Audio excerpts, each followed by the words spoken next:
Darling, నేను ఒక పదం విన్నా, ఆలోచన రహిత స్థితి అనేది విన్నా, కానీ నాకు అర్థం కాలే, ఇప్పటికీ అర్థం కాలే. నీ దగ్గర నుంచి ఒక పదం విన్నా, నాకు ఆలోచనలు ఉండవు అని విన్నా. అదేనా ఎగ్జాక్ట్గా విన్నా? సో అది అర్థం చేసుకోవడానికి ట్రై చేస్తున్నా. ప్రశ్న ఏంటంటే, ఇప్పుడు నా పర్స్పెక్టివ్ నుంచి చూస్తే నాకు నిరంతరం ఆలోచన రహిత స్థితి అనేది నాకు కేవలం నిద్రలో ఉన్నది, కానీ నాకు తెలియదు, అక్కడ నేను కూడా లేను కాబట్టి. ఇక మిగతా అన్ని సమయాల్లో ఖచ్చితంగా ఏదో ఒక ఆలోచన ఉంది. వెదర్ నేను దాన్ని కాన్షియస్గా చూస్తున్నానా లేదా అనేది పక్కకి తీస్తే కంటిన్యూస్గా బ్యాక్గ్రౌండ్ ఏదో ఒకటి రన్ అవుతుంది. ఇప్పుడు నీ దిక్కు చూస్తున్నా, గడ్డం కొంచెం బాగుంది కదా అనే ఆలోచన నాకు రన్ అవుతుంది, అని నాకు తెలియదు అంతే. సో ఇప్పుడు నువ్వు అన్నదానికి అంటే ఇప్పుడు నా ఏంటంటే క్వశ్చన్, ఇప్పుడు నువ్వు ఎట్లా ఉన్నావు, నాకైతే ఖచ్చితంగా ఆలోచన ఉంది ఏదో ఒకటి. నేను అదే ఓకే, నాకు అర్థమైంది. నీకు నువ్వు ఎట్లా ఈ స్టేట్లో ఉన్నప్పుడు, నిద్ర కాకుండా ధ్యానం కాకుండా ఈ స్టేట్లో ఉన్నప్పుడు కూడా నాకు ఏ ఆలోచనలు లేకుండా చాలా గంటలు ఉంటుంది చూస్తూ. ప్రూవ్ చేయలేము, ఏదైనా మిషన్ ఉంటే ప్రూవ్ చేయొచ్చు. అది ఇక్కడ ఉంటే టెస్ట్, అది ఉన్న చోటికి పోను నేను, అంటే నాకు ఆసక్తి లేదు, అంటే I don't want to prove anything. ఇప్పుడు ఒక చిన్న ఎగ్జాంపుల్ చెప్తా. భాషలో వచ్చిన చిక్కల్లో ఏమిటంటే, మనకు తెలుగు వచ్చు కాబట్టి తెలుగుకున్న ఎగ్జాక్ట్ పదాన్ని మనం రియాలిటీకి అన్వయించుకొని పరిచయం అవుతాం. అక్కడ వచ్చింది ప్రాబ్లం. ఆలోచన రహిత స్థితి లేదా ఆలోచన లేని స్థితి, జస్ట్ ఒక్క పదం కలిపితే మొత్తం అర్థం మారిపోతుంది. చూడండి, ఆలోచన లేని స్థితి, ఆలోచనలతో సంబంధం లేని స్థితి, మొత్తం డైనమిక్స్ మారిపోయినాయి. ఇప్పుడు ఒక ఎగ్జాంపుల్ చెప్తాను. ఒక వ్యక్తి హస్బెండ్ చచ్చిపోయింది, ఒక ఆమె.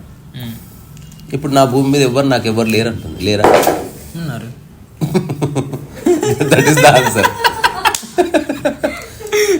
ఉన్నారు కదరా, 800 కోట్ల మంది ఉన్నారు. అంటే ఆమె మనుషులు రహిత స్థితిలో ఉంది ఇప్పుడు. అర్థమైందా? నాకెవ్వరు లేరు అని ఏడుస్తుంది. ఉన్నారు కదా. సో మనుషులు లేరని కాదు తన ఉద్దేశం, తనకు ఉపయోగపడే మనుషులు లేరని. సో ఆలోచన రహిత స్థితి అంటే ఆలోచన లేని స్థితి కాదు, ఇదొకటి. ఆలోచన లేని స్థితి కాదు, ఆలోచనలతో సంబంధం లేని స్థితి, స్థితి. రెండోది, ఆలోచనలతో సంబంధం లేని స్థితిని అనుభవిస్తే హఠాత్తుగా ఆలోచన లేని స్థితి వస్తుంది. ఇది ఫస్ట్ స్టెప్. ఫస్ట్ ఆలోచన నియంత్రించకు, సంబంధం లేకుండా. ఇప్పుడు డిమార్ట్కి పోయినావు, అక్కడున్న ఏ వస్తువుతోనూ సంబంధం లేదు నీకు. ప్రసాద్ ఐమాక్స్ పోయిన 1000 మంది మనుషులు ఉన్నారు, నువ్వు నవీన్ కోసం వెయిట్ చేస్తున్నావు. అక్కడున్న ఏ మనిషితో నీకు సంబంధమే లేదు.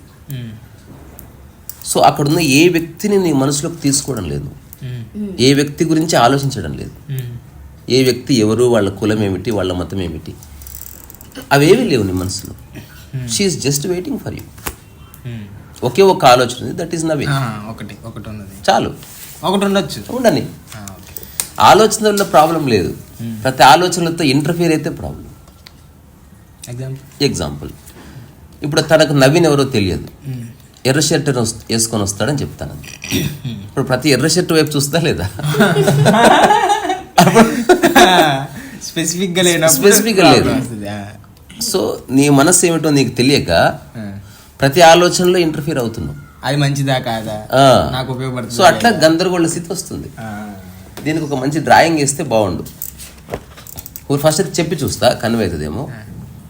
ఒక వాటర్ బాడీ ఉంది, అది నీ మైండ్.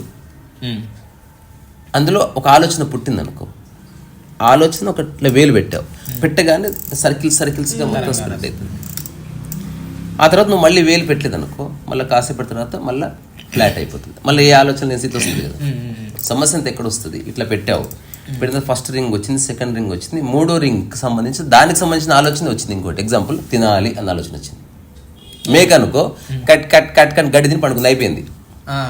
ఇప్పుడు తినాలన్న ఆలోచన సర్కిల్ ఎస్టాబ్లిష్ అయింది. మూడో సర్కిల్ దగ్గర ఏం తిందాం అంటే ఆ మూడో సర్కిల్లో మళ్ళీ డాట్ పెట్టినాం, మళ్ళీ రింగ్స్ వస్తున్నాయి. ఆ తర్వాత వెజిటేరియన్ తిందాం, మళ్ళీ డాట్ పెట్టావు. సరే నూడిల్స్ తిందాం, 4 డాట్ పెట్టావు. మొత్తం ఫిక్స్ అయిన తర్వాత ఒకరు వచ్చి ఈ ఏరియాలో నూడిల్స్ బాగుండు అన్నాడు. సో వాడు ఇంకో డాట్ పెట్టాడు.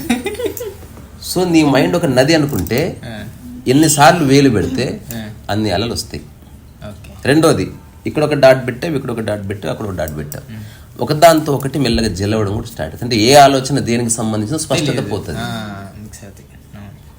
సో ఆలోచన రహిత స్థితి అంటే ఆలోచన లేని స్థితి, ఆలోచనలతో సంబంధం లేని స్థితి. ఫస్ట్ అర్థం చేసుకోవాల్సింది ఆలోచనలతో సంబంధం లేని స్థితి. ఇది ఫస్ట్ స్టేజ్. సో సంబంధం లేని స్థితి అనే దాన్ని ఎట్లా అర్థం చేసుకుందాం. ఇప్పుడు ఈ గది నాది, ఇందులో ఒక 1000 వస్తువులు ఉన్నాయి కదా. ఈ 1000 వస్తువులతోనూ నాకు సంబంధం ఉంది. హైపోథెటికల్లీ ఇదే గదిలో మీరున్నారు, ఓన్లీ నీ ఒక్క ఫోన్తోనే నీకు సంబంధం ఉంది. అన్ని వస్తువుల్ని చూస్తున్నావు, అన్ని వస్తువుల్ని ముట్టుకుంటున్నావు, అవసరమైతే వాడుక దొబ్బుతావు, కానీ నీది కాదని తెలుస్తుందా లేదా? అట్లా ఆలోచనలు వాడుకో, నీవి కావవి. నువ్వు బయటికి వెళ్ళినప్పుడు 2000 వస్తువులను వదిలేసి వచ్చావని బాధ ఉంటుందేమన్నా? దానికి సంబంధించిన థాటే ఆ వస్తువే నీది కానప్పుడు దానికి సంబంధించిన ఏ బాధ నీలో ఉండదు. రెండోది, ఈ ఇంట్లో ఉన్న వస్తువే నీ కళ్ళ ముందే పగిలిపోయింది, అయినా నీకే బాధ్యత లేదు. ఎందుకంటే దానికి సంబంధించిన ఒక థ్రెడ్ నువ్వు క్రియేట్ చేసుకోలేదు. సింపుల్. ఇప్పుడు ఇదే ఇంట్లో నేను లిబరేట్ అయ్యేందుకున్నా, ఈ ఇంట్లో నేను క్రియేట్ చేసిన వస్తువులుగా నావన్నీ అనుకోవట్లే. మీరు అవుట్ సైడర్గా ఎట్లా వాడుకుంటున్నారు, నేను అవుట్ సైడర్గా వాడుకుంటున్నా. అందుకే నాకు ఇంతవరకు తెలియదు. ఒక్కొక్కసారి నేను ఏ వస్తువులు నేను కొన్నా, ఏవి ఎక్కడ ఉన్నాయి, ఏవి అంటే ఎగ్జాక్ట్ నాకు తెలియదు. కొన్నిసార్లు డబ్బులు గిబ్బులు ఎట్లా పెట్టవసారి తెలియదు నాకు. ఎవరైనా నిజంగా తీసి ఎగ్జాక్ట్ పెట్టిపోయినా అసలు నాకు డౌట్ కూడా రాదు. Because I trust life. ఒకవేళ ఎవరైనా తెలియకుండా ఏదైనా తీస్తే అది వాడికి పాపం అంటుకుంటుంది, నాకు సంబంధం లేదు.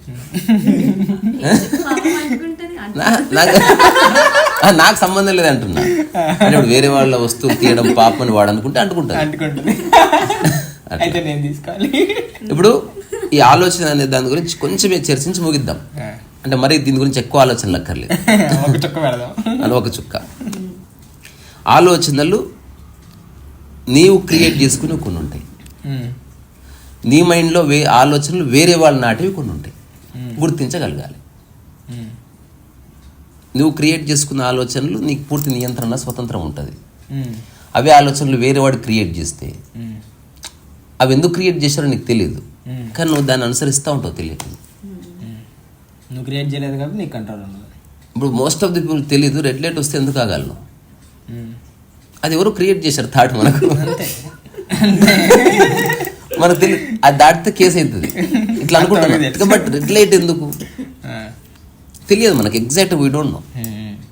Someone has created it, universally accepted thought. We are just blindly following it. ఒక చిన్న కథ విన్నా నేను. ఒక చింపాంజీ మీద ప్రయోగం చేశారు శాస్త్రజ్ఞులు. అది చాలా వైల్డ్ చింపాంజీ. వైల్డ్ అంటే అర్థం అన్ఎడ్యుకేటెడ్ అని. సో ఇప్పుడు దాన్ని ఒక బోన్లో పెట్టి అది ఫుడ్కి అరుస్తుంది. 3-4 రోజులు ఫుడ్ పెట్టి దాని మెడకు చైన్స్ వేశారు. ఆ తర్వాత ఇట్లా ఇట్లా ఇట్లా ఇట్లా ఇట్లా పాతులు వేశారు. మనం టెంపుల్లో వేస్తారు చూసావా, ఎందుకు వేస్తారు తెలుసా? మనిషి పశువు కంటే హీనం అన్నమాట. అంటే వాడిని మెడ గొలిసేసి కట్టేయలేక అట్లా వంపులు పెడతారు, సన్న ద్వారం పెట్టి సచ్చినట్టు నడుస్తారు. అవి తీసేస్తే పరిగెత్తి దేవుడు వాళ్ళు కూర్చుంటారు. స్వీయ నియంత్రణ నిజం. I'm not joking. ఒకసారి బిగ్ బజార్లో మొత్తం అనౌన్స్ చేశారు 1 రూపీకి షుగర్ అని. దానికి ఏదో పెట్టారు, పాత బట్టలు ఇస్తే అది. వేల మంది వచ్చేసారు. సో కౌంటర్కి అంతా ఓపెన్ చేసుకున్నారు, కానీ ఈ క్యూ సిస్టమ్ పెట్టలేదు నా కొడుకులు. 5 నిమిషాల్లో చక్కెర మొత్తం కింద పోయింది. లోపలికి వచ్చేసి అసలు కొలిచేవాళ్ళు లేడు, కొలిపించుకునేవాళ్ళు లేడు. అసలు మొత్తం కట్ చేస్తే పోలీసులు వచ్చి మొత్తం చక్కెర అంతా కింద ఉంది. ఆ యాజమాన్యం తీసుకుపోయి జైలు వేసారు, పబ్లిక్ న్యూసెన్స్ చేశారు. వాడు చేసిన పాపల్లో 1 రూపాయికి చక్కెర ఇస్తా ఉండవు. కానీ ఈ లైన్స్ పెట్టదుండే, అంటే ఇక్కడి నుంచి ఇక్కడ రావడానికి ఇట్లా 100 లైన్స్ పెట్టారు.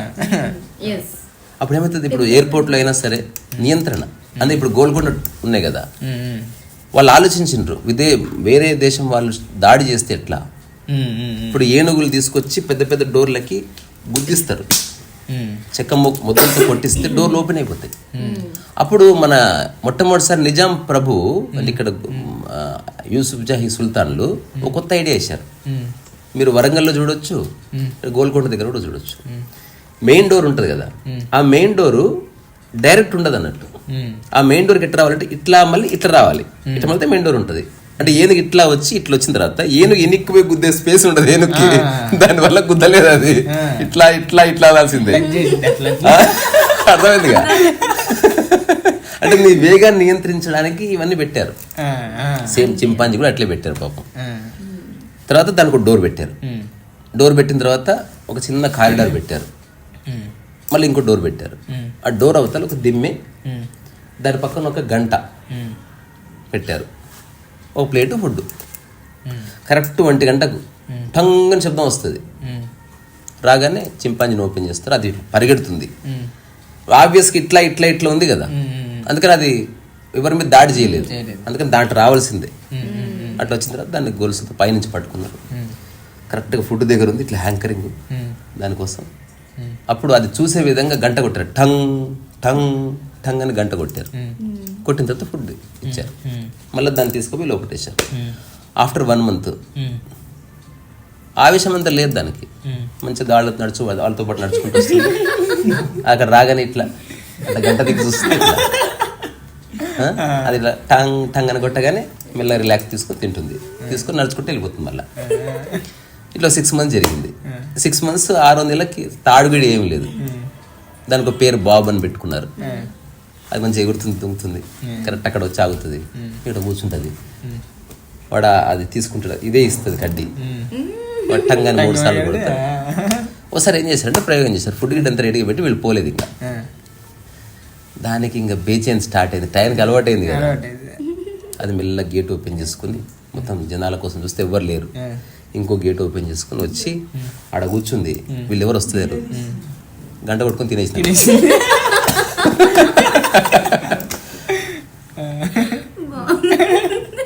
ఇప్పుడు మనిషి ఎగ్జాక్ట్లీ ఇదే చేస్తున్నాడు, గంట కొట్టుకుంది. అంటే ఎవరెవరో చెప్పినవి వాడు చేస్తూ చాలా సాటిస్ఫై అవుతున్నాడు. అంటే వీఆర్ దీన్నే కండిషనింగ్ అన్నారు. ఇదే కండిషనింగ్ అంటే you have condition chimpanzees brain so much. అది ఇప్పుడు నీ ప్రమేయం లేకుండా నువ్వు చేసే పని అదే చేసుకుని తింటుంది. నిజానికి అట్లా గంట కొట్టడానికి తినడానికి ఏ సంబంధం లేదని తెలుసుకోలే. అట్లా దేవాలయానికి పోవడానికి నీ ఆనందానికి ఏ సంబంధం లేదని మనిషి మర్చిపోయాడు. సరదాగా గంట కొట్టుకో, లింక్ పెట్టకు. సో ఇప్పుడు ఈ గదిలో ఉన్న 2000 వస్తువులు నీవి అన్న భావం తీసేస్తే వస్తువులు ఉన్నాయి కానీ ప్రత్యక్ష సంబంధం లేదు, అవసరానికి వాడుకుంటున్నాం. అవి నావి అనుకోవడం లేదు కాబట్టి బాధ పోయింది. ఎగ్జాక్ట్లీ ఇది థాట్లో ఇంప్లిమెంట్ చేస్తే ఆలోచనలు వస్తాయి, కానీ నువ్వు సంబంధం లేకుండా ఉండటమే మెడిటేషన్. ఎప్పుడైతే సంబంధం లేకుండా ఉంటావో నీ ఆలోచనలు ఏమిటో నీకు పరిచయం అవుతాయి మొట్టమొదటిసారి. ఇప్పుడు ఇది ఉంది నాకు తెలిసి 2 months నుంచి ఇంత కూడా టచ్ చేయలేదు దీన్ని. ఈ పర్టికులర్ దాన్ని తుడవలేదు, ఏం చేయలేదు, అది అట్లే ఉంది అంతే. అట్లా నా మైండ్లో ఏదైనా ఆలోచన ఉంది అట్లా ఉంటుంది అంతే, ఇట్ వోంట్ డిస్టర్బ్ మీ. ఇప్పుడు నేను వాడే ఈ బాటిల్ రెగ్యులర్గా వాడుతున్నా ప్రస్తుతం, ఈ కుర్చీ వాడతా, పుస్తకాలు వస్తువులు కాదు. ఇట్లా ఒక 5-6 వస్తువులు మీకు కూడా తెలుసు. అసలు నా వస్తువులు ఏంటంటే మీరు అందరు తీసుకురాగలుగుతారు నన్ను అడగకుండా, అంతకు మించి లేదు. సో ప్రత్యక్ష సంబంధం కలిగి ఉన్న వస్తువుల పట్ల అవి నీవి. సో వాటిని నిరంతరం ఆపరేట్ చేసుకుంటూ ఆ ఆలోచనలు తప్ప. రెండోది, ఎక్కడ వస్తువు అక్కడే పెట్టడం వల్ల దానికి సంబంధించిన ఆలోచనలు పోతాయి. చుట్టుపక్కల ఉన్న వాళ్ళ మీద డౌట్ లేని కారణంగా అవి ప్రశాంతంగా ఉంటుంది ఆలోచన. ఇప్పుడు నాకు మీ అందరూ చోర్లు అన్న దొంగలని డౌట్ ఉందనుకో, నేను ఇంపాసిబుల్ బ్యాగ్ పెట్టుకోలేను. అంటే ట్రస్ట్ ఇంపార్టెంట్. నేను బాత్రూమ్ కూడా పోలేను. అది బాలాజీ కొంచెం చూసుకో, ఏదైనా అక్కడి నుంచి ఒక కెమెరా పెట్టి ఫోటో తీసి అంటే ఏదో చేయాలి. నాకు తెలిసిన ఒకటి ఉన్నాడు సాడిస్ట్ ఫెలో, నా జీవితంలో అటువంటి సాడిస్ట్ చూడండి. ఇంకా అతను భార్య విడాకులు లేదు, నాకు ఎందుకు అర్థం కాలేదు. మరి ఇప్పుడు ఆయన ఆఫీస్కి వెళ్ళేటప్పుడు మొత్తం ఇల్లంతా చూసుకుంటారు ఇట్లా. రాగానే ఫస్ట్ ఇంట్లోకి రాగానే టీవీ పెట్టినావా, టీవీ పెట్టాను, అసలు అసలు ఎట్లా తెలుస్తుంది మా ఆయనకి అసలు అని ఆశ్చర్యపోతుంది. అతను ఏం చేస్తుంటే మీకు తెలియని విషయం, ఈ టీవీ రిమోట్ ఉంది కదా, ఈ టీవీ రిమోట్ మీద ఒక పెన్ను పెడతారు ఇట్లా. నువ్వు టీవీ రిమోట్ తీసుకుంటే పెన్ను కింద పడుతుంది. అయితే ఈ విషయం ఆమెకు నేను చెప్పిన, నువ్వంతా ఆశ్చర్యపోవాల్సిన అవసరం లేదు.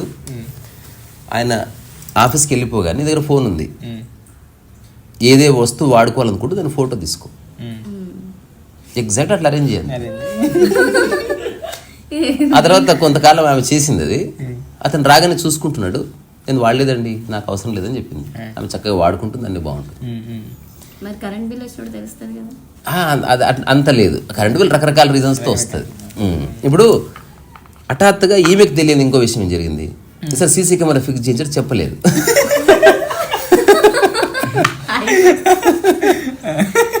ఈమె అట్లాగే చెప్పింది, చూస్తూ ఉండు అని చూస్తే ఆమెకు దాంట్లో రికార్డింగ్ అయింది మొత్తం. అప్పుడే ఆమె బ్లాస్ట్ అయింది. నీ అబ్బాయి నీ ఇల్లు అనుకున్నావు, నా ఇల్లు అనుకున్నావు, చూస్తున్నావు, నేను బరాబర్ చూస్తే ఏజెస్ కూడా చేసుకో. అట్లా ఒక చిన్న అండర్స్టాండింగ్ వచ్చింది వాళ్ళ మధ్య.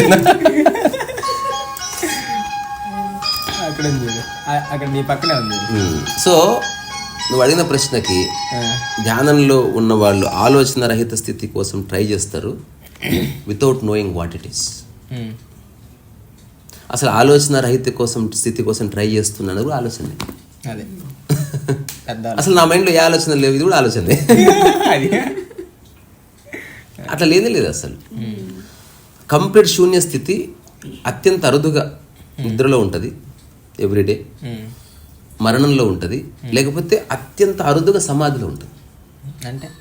అంటే నువ్వు మెలకువలో ఉన్నావు కానీ నీకు ఏ ఆలోచన అంటే నీలో వస్తువు లేదన్నట్టు మనసులో. దీనికి చిన్న టెక్నిక్ చెప్తా, మీరు చేస్తే మీరు ఆశ్చర్యపోతారు. నేను చేస్తున్నా కాబట్టి చెప్తున్నాను. ఎన్నో ఉండని వస్తువులు ఏది మీద అనుకోకండి అసలు, ఇంక్లూడింగ్ హ్యూమన్ బీయింగ్. దీని అర్థం ఏంది? నిర్విషయం అన్నారు. This is real subject. నిర్విషయం అంటే నీ మనసు నిర్విషయమైంది. ఏ విషయం నువ్వు క్యారీ చేస్తావు. ఇప్పుడు ఎప్పుడన్నా ఫోటో తీస్తారు కదా, ఇట్లా తీస్తే కనిపిస్తుంది విమల, రికార్డ్ బటన్ నొక్కకపోతే కనిపిస్తుంది. ఎగ్జాక్ట్లీ అట్లా చూడు. డోంట్ కీప్ ఆన్ అంటే బటన్ నొక్కకి, ఎప్పుడు బటన్ నొక్కితే ఇమేజ్ పెడుతుంది. ఒక జ్ఞాని ఏం చేస్తాడు, తన కళ్ళతో చూస్తాడు దేన్ని ఫోటో తీయడం. Exactly I'm doing this from 2000. I have no memories. Memory అంటే అదే, నువ్వు టెంపుల్ మొత్తం ఉంది తీస్తలేవు కదా, నీకు నచ్చిన ఏరియా ఫోటో తీస్తున్నావు. నీకు నచ్చిన బట్టలు వేసుకున్నప్పుడు నీ ఫోటో తీసుకుంటున్నావు. ఒక స్పెషల్ ఒక పర్టికులర్ సెకండ్ని నువ్వు ఫ్రీజ్ చేస్తే మెమరీ అయింది. మరి జీవితం అటు ఇటు ఉన్నది ఎక్కడ పోయి, అదంతా ఎక్కడ పోయింది? ఉదాహరణకి జనాలు అడుగుతావు ఏం చేస్తున్నావు పొద్దు నుంచి, 99% ఆన్సర్ చెప్తారు, ఎవడో ఎన్లైటెడ్ మ్యాన్ తప్ప. పొద్దున స్నానం చేశాను, బ్రేక్ఫాస్ట్ చేశాను, ఆ తర్వాత ఆఫీస్కి వెళ్ళాను, తర్వాత లంచ్ చేశాను. ఇది ఇట్లా చెప్తారా లేదా? ఆఫీస్కి వెళ్ళడానికి ఆ బ్రేక్ఫాస్ట్ మధ్య నేను చేశాడు, మరి అది మైండ్ గుర్తుపెట్టలే. ఓన్లీ కీ పాయింట్స్ మాత్రమే గుర్తుపెట్టాలి. అట్లా కాకుండా నిజంగా నీకు లైఫ్ అర్థమైతే ఆఫీస్కి వెళ్ళడం పని కాదు, బ్రేక్ఫాస్ట్ చేయడం పని కాదు, దాని మధ్యన కూడా చాలా మూమెంట్స్ ఉన్నాయి. అట్లా పనిలో నుంచి పనిలోకి దొర్లుకుంటూ పోతావు అంతే. నీకు ప్రత్యేకమైన పని అంటూ ఏది మిగలదు. సో ప్రత్యేకమైన ఆలోచనలు ఉంటే నీ మైండ్ ఇబ్బంది పడుతుంది. ఆలోచనల వల్ల ప్రాబ్లం లేదు. ఆలోచనలకి నా అని ఇరికిస్తే ఇబ్బంది పడుతుంది. ఆలోచనల వల్ల ఏ ప్రాబ్లం లేదు. ఇప్పుడు ఎగ్జాంపుల్, కొన్ని వేల వెహికల్స్ వస్తూనే పోతున్నాయి. ఎగ్జాక్ట్లీ నీ మైండ్ అట్లుంటే ఏం ప్రాబ్లం లేదు, అవేవి నీవి కాదు. కానీ హఠాత్తుగా నీకు సంబంధించిన వెహికల్ ఎవరో తీసుకుపోతున్నారు, దాన్ని పట్టుకుంటుంది. బికాస్ దానికి సంబంధించిన ఫోటో నీ మైండ్ ఉంది కాబట్టి. సో మైండ్ ఎప్పుడు నువ్వు క్రియేట్ చేసుకునే ఇమేజెస్ ఉన్నాయి కదా, దాని ఈక్వావలెంట్ రియాలిటీ అంటే మెటీరియల్ కోసం చూస్తుంది. ఎగ్జాంపుల్, నీ ఫోన్ ఇట్లా తీసుకోవాలనుకుంటున్నావు కదా, నీ మైండ్లో ఉన్న నీ ఫోన్ వచ్చి ఇక్కడ నిలబడింది ఆల్రెడీ నీ ఫలకంలో. ఎప్పుడు ఈ ఫోన్కి ఆ ఫోన్ ఎదురు ఉంటుంది ఇట్లా, ఎప్పుడు ఇట్లా పక్కకి వెళ్ళిపోయింది కదా, అది పక్క వెళ్ళిపోతుంది. ఓకే ఇది రాగానే ఇది వస్తుంది. ఎగ్జాంపుల్, ఇప్పుడు ఇది ఒక్క మాట చెప్పి ముగిస్తా. హఠాత్తుగా ఈ ఫోన్ పగిలింది, కానీ నీ మైండ్లో ఉన్న ఫోన్ క్లియర్, కొత్త ఫోన్ ఉంది చూసినావు, ఆ ఇమేజ్ ఇప్పటికి ఫ్రెష్గా ఉంది. ఇప్పుడు నువ్వు దీన్ని రిపేర్ చేస్తున్నావు కదా, దీన్ని రిపేర్ చేస్తలేవు. నీ మైండ్లో ఉన్న ఫోన్ షేప్ ఉంది చూసినావా, అది పర్సన్ అవుతుంది. నాకు రోజు చేసే ఫోన్ కనిపిస్తలేదు, నాకు వేరే ఏదో ఇరిగిపోయింది కనిపిస్తుంది. నేను షాక్ తింటున్న పర్సన్ అవుతున్నా అంటున్నావు కదా, యాక్చువల్గా ఈ ఇమేజ్ పర్సన్ అవుతుంది. నేను చూసేది ఇది కాదు ఫోను. నా అద్దం సాఫ్ ఉంటుంది, అది నీట్ ఉంటుంది. ఇట్లా ఎందుకు ఉంది పో అంటే వాడు ఇప్పుడు నేను వెళ్ళి చేసుకొస్తా, వాడు తీశాడు, అద్దం ఫిక్స్ చేస్తున్నాడు. అయితే నాకు ఇప్పుడు స్ట్రగుల్ అవుతుంది, నేను అదేనేమో. అదే ఇది నాకు సరిగ్గా వర్కౌట్ అవ్వట్లేదు, నాకు ఇబ్బంది పెడుతుంది. అంటే నీ ఫస్ట్ కదా, ఇది వేరే దాంతో ఇది పోల్చుకుంటా ఉంటది. ఇప్పుడైతే నువ్వు ఒక మంచి అద్దం వేయిస్తావు, దానికి ఈక్వాలెంట్ అంటే ఫస్ట్ ఉన్న అద్దం లాగా ఉన్నట్టు తెలిసినప్పుడు వీళ్ళకి రిలాక్స్ అవుతుంది మైండ్. అమ్మ ఇప్పుడు నాకు హాయిగా ఉంది. ఎందుకంటున్నావు, నీ మైండ్లో ఉన్న ఆలోచన ఫస్ట్ టైం పండుకుంది దుప్పటి వేసుకుని, మళ్ళీ ప్రశాంతంగా జామ్ జామని ఆడుకుంటుంది. ఇప్పుడు పగిలిపోతే ఇట్లా ఇది పోయింది, ఇంకా దీని పిచ్చి లేస్తుంది, అది లోపల టపా కొట్టుకుంటుంది, నిజంగా కొట్టుకుంటుంది. I'm not joking, actually that happens. పోతే నాకు కూడా కొట్టుకోదు, అంటే నాది అన్న భావన తక్కువ ఉంటే తక్కువ కొట్టుకుంటుంది. అది ఓకే, వ్యక్తి అదే చెప్తున్నా. నాది అన్న భావన తక్కువ ఉంటే ఒకటి, నాది అన్న భావన అస్సలు లేదనుకో, ఇమేజే ఉండదు, వస్తూ ఉంటుంది అంతే, లోపల ఇమేజ్ లేదు. ఇప్పుడు ఒక యోగి ఏ కారణం ఎక్కిపోతాడు, వాడు ఇమేజ్ లేదు నా కారణి, అందరూ వాడుకుంటున్నాడు. గురుగారు మీ కార్లో ఎక్కాలంటే తప్పకుండా ఎక్కిపోతాడు. దానికి హఠాత్తుకు పోతుంటే పంచర్ అయింది అనుకో, అయ్యయ్యో నేను నడుచుకుంటూ వెళ్ళిపోతాను, బాగా వెళ్ళిపోతాను, తీసుకోండి రెస్పాన్సిబిలిటీ. సో ఈ ప్రపంచంలో ఇరుక్కుంటూ పోతాడు సంసారి, ఈ ప్రపంచం మీద ఎగురుకుంటూ పోతాడు జ్ఞాని. సరే వాళ్ళ బాయ్.